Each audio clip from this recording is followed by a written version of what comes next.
रायगडच्या पेनमध्ये पशुसंवर्धन विभागाची मार्गदर्शन कार्यशाळा संपन्न। जास्तीत जास्त लाभार्थ्यांपर्यंत योजना पोहोचवण्यासाठी प्रशासन सज्ज। वैकुंठ पाटील। रायगड जिल्हा परिषद पशुसंवर्धन विभागाच्या वतीनं तसेच कृषी, पशुसंवर्धन व दुग्धशाळा समितीचे सभापती वैकुंठ पाटील यांच्या मार्गदर्शनाखाली पशुसंवर्धन विभागाच्या विविध योजनांची माहिती देण्यासाठी मंगळवारी पेन येथील हॉटेल सौभाग्य इनमध्ये कार्यशाळेचे आयोजन करण्यात आले होते। या कार्यशाळेचा मुख्य उद्देश पशुसंवर्धन विभागाच्या योजनांचा लाभ अधिकाधिक शेतकरी व पशुपालकांपर्यंत पोहोचवणं हा होता।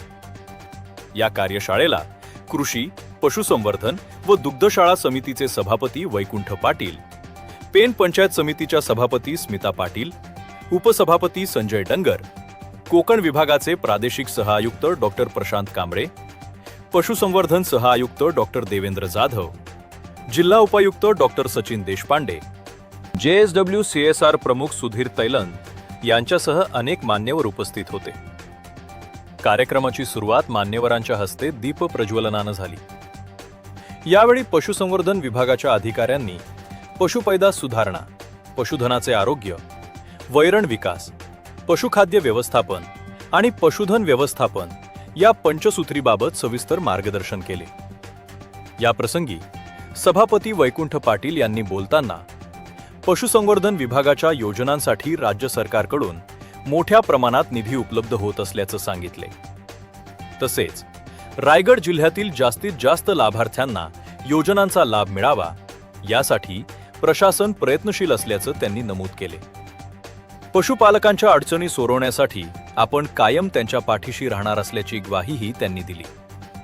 या कार्यशाळेला तालुक्यातील शेतकरी, पशुपालक आणि विभागाचे अधिकारी मोठ्या संख्येने उपस्थित होते। पशुसंवर्धन खात्याच्या माध्यमातून कार्यशाळेचं आयोजन करण्यात आलं। कार्यशाळेचा मूळ उद्देश हाच आहे की लाभार्थींची संख्या वाढली पाहिजे। निश्चितपणे पंतप्रधान नरेंद्र मोदीजी, देवेंद्रजी फडणवीस साहेब मुख्यमंत्री आणि पंकजाताई मुंडे पशुसंवर्धन खाते मंत्री यांच्या सगळ्यांच्या माध्यमातून या खात्याचं बजेट गेले अनेक वर्षापासून 350-400 कोटी रुपयापर्यंत होते, परंतु आता 4,500 कोटी रुपये या खात्याच्या माध्यमातून त्या ठिकाणी बजेट झाले।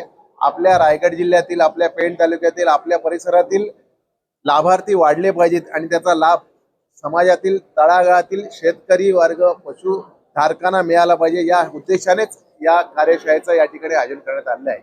पशुसंवर्धन खात्याचा सभापती या नात्याने ज्या ज्या काही अडीअडचणी असतील, जे जे काय समस्या असतील ते सोडवण्यासाठी सन्माननीय पशुसंवर्धन अधिकारी पूर्णपणे कामाला लागलेत। निश्चितपणे ही योजना आता चालू झालेली आहे आणि या योजनेचं काम गेल्या 3 महिन्यापूर्वीपासून आम्ही या ठिकाणी चालू केले आहेत। योजनेसाठी लागणारे सर्व कागदपत्रक, सगळे जे काही डॉक्युमेंट्स आहेत ते जमा केलेले आहेत, ते पोर्टलवर जमा करून ठेवलेले आहेत। ज्या दिवशी पोर्टल ओपन होणार त्या दिवशी ते सबमिशन होईल। मला निश्चितपणे या ठिकाणी असं वाटतं की रायगड जिल्ह्यासाठी 150 ते 200 कोटी रुपये या खात्याच्या माध्यमातून आणि या योजनांच्या माध्यमातून जिल्ह्याला, तालुक्याला मिळणार आहेत याचा सार्थ अभिमान आम्हाला आहे। यासाठी पशुसंवर्धन अधिकारी अत्यंत ताकदीने या ठिकाणी काम करत आहेत। आपण पाहत आहात शिवतेज समाचार न्यूज चॅनल।